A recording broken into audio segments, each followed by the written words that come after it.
Welcome back. Shook it all out and tapped it a little bit, got some more out, and this is what we're left with. I'll finish my story. So that was a big blow. But then, about a month later, my best buddy. We always had a Christmas gathering, shop gathering, at this little place called the Corner Bar. And I was really looking forward to it. And I got there and I stayed and stayed and stayed, and he never showed up. So I went to his place. Door was locked. I had a key. I let myself in, and he was dead on the bedroom floor.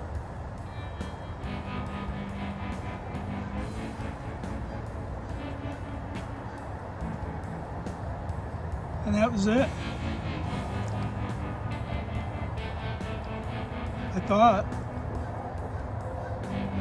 Until a month later, my brother, who was my musical partner, died of cancer.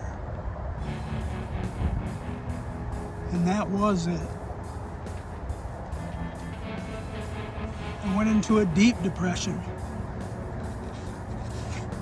And there was no more that I was going to be able to do as far as my business. Too much emotions. They were such a big part of my business that this is just a dry brush.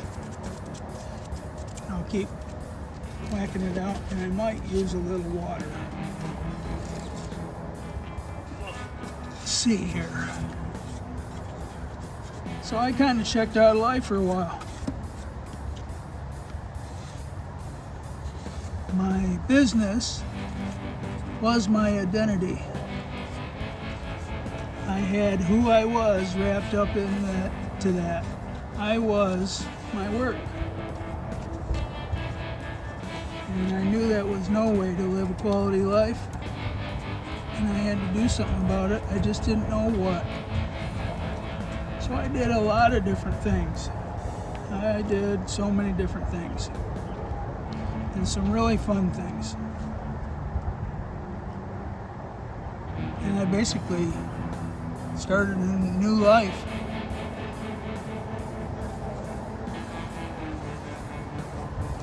Now, where's model building and all that? Well, in my shop, when we did a complete build, meaning I only started with a fraction of the, we got some wind. We'll see how this goes.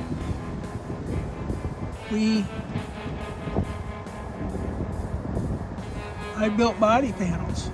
I would build a full-size station buck.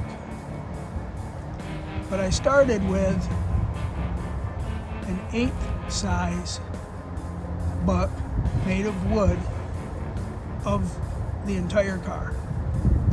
And that was part of the project. They didn't know it at the beginning, but I would always give it to them at the end. And I would build them a model. I have no idea how many of those Mercedes 300 SL kits I bought. A lot. Because everybody got one. And it looked like their car. I made sure. I even did leather upholstery in them. So I think you're probably getting a picture of the kind of person I am now.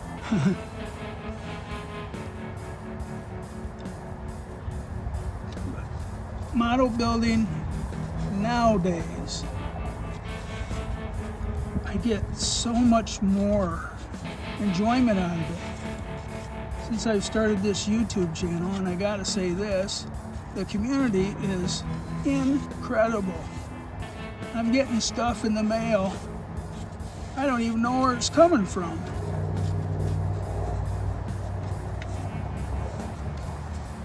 Sometimes I get clues, but when I find out, I will do something on it. I'll let you folks know, unless they don't want to be known. But I just want to say thank you. You know who you are, and I do really appreciate it. We all know that kits aren't cheap anymore. So to get something like that is just mind-boggling to me. But I know I'm going to do the same thing when I get this thing going here. I'm already using my connections from 50 years of professionally painting and doing custom painting when I worked at the hot rod shop, custom motorcycles. And yeah, you get the picture. So this needs a lot of dry brushing because it's still a little too dusty for me. So we're gonna hit this brush with some water, just a little water. I'm gonna wring it out.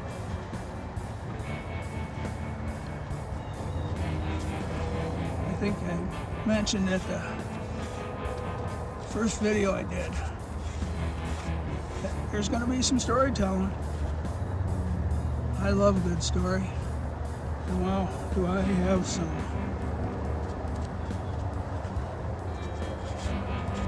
We're not all happy, but there's life lessons in all of them. And I think those are some of the most important stories. This is really good grout. It's taking some work. But you can see what that water's doing. Just a little bit. It will set the grout.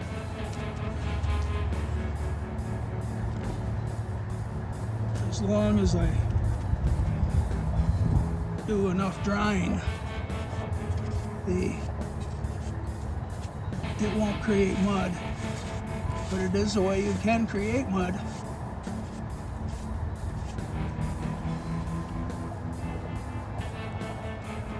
So many tricks. But I encourage everyone to get to know the people at your local Home Depot. I know the lumber people super well. And I get all kinds of scraps when I buy stuff. I'm always looking for small stuff, and they just know it. They'll put it behind something and wait for me to come in. Now the lower I go, the less I'm worried about getting rid of all that dust. But we're starting to get where we want to be. We kind of want to be dark in the middle, dusty at the top, a little dusty at the bottom. I'm being very random, but I'm going with the grain, if that makes any sense. Grain and popsicle sticks, I guess they have it. I hope that effect is showing. So it's working out real nice.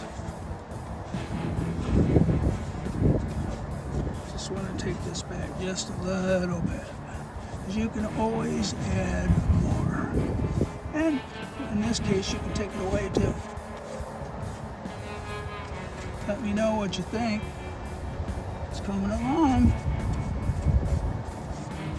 No more sad stories in this one. It's got me kind of in a melancholy mood now.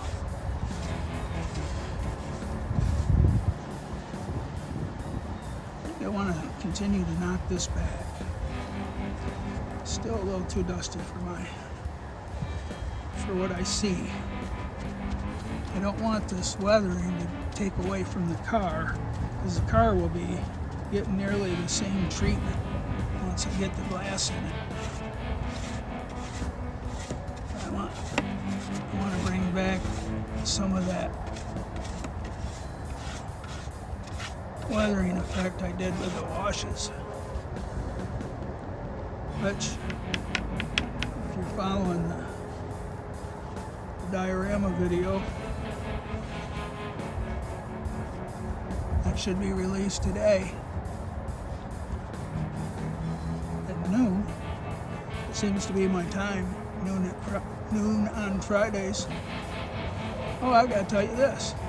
Noon on Fridays is special to me because at my shop, and I had 5 employees, Friday was cleanup day. We didn't do really any hard labor on Friday. I always either bought or took my clients out, or employees out to lunch, and sometimes when the clients showed up, we'd take them too. Because every customer I had, I treated them like family. And they were welcome in the shop at any time.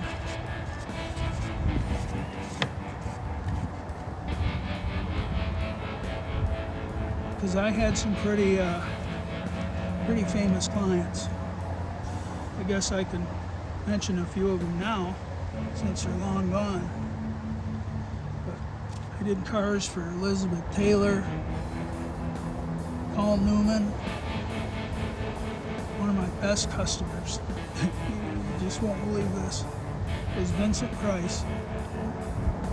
Vincent Price and his wife Betty used to come here and stay sometimes for 2 months because he just loved the town of Kalamazoo. I have a lot of connections because I worked, and my dad worked, at the Gibson factory.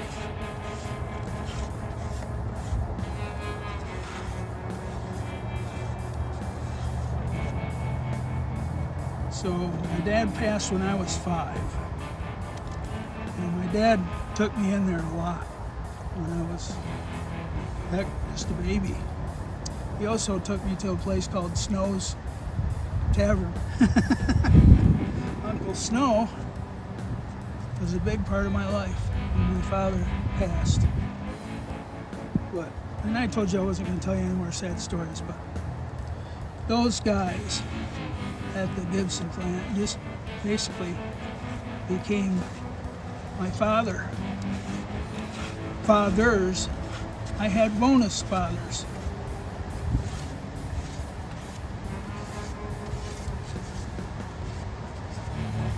So instead of having no dad, I had 20.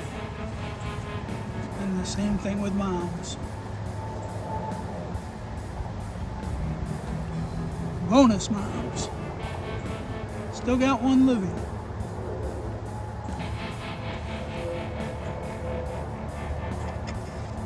My sister-in-law, Pam. 2 older brothers. There's quite a gap in between us. I was born in 63. My oldest brother was born in 46. And he's having a devil of a time right now, but we won't go into that. Just trying to tell you I hate cancer.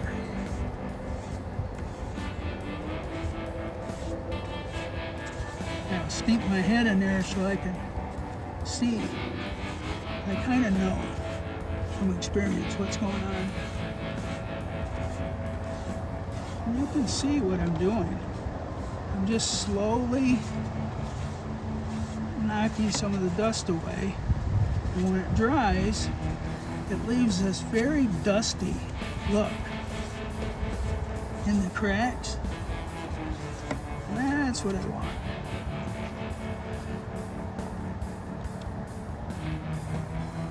I want to apologize if I upset anybody with my stories, and apologize if I ramble a little bit.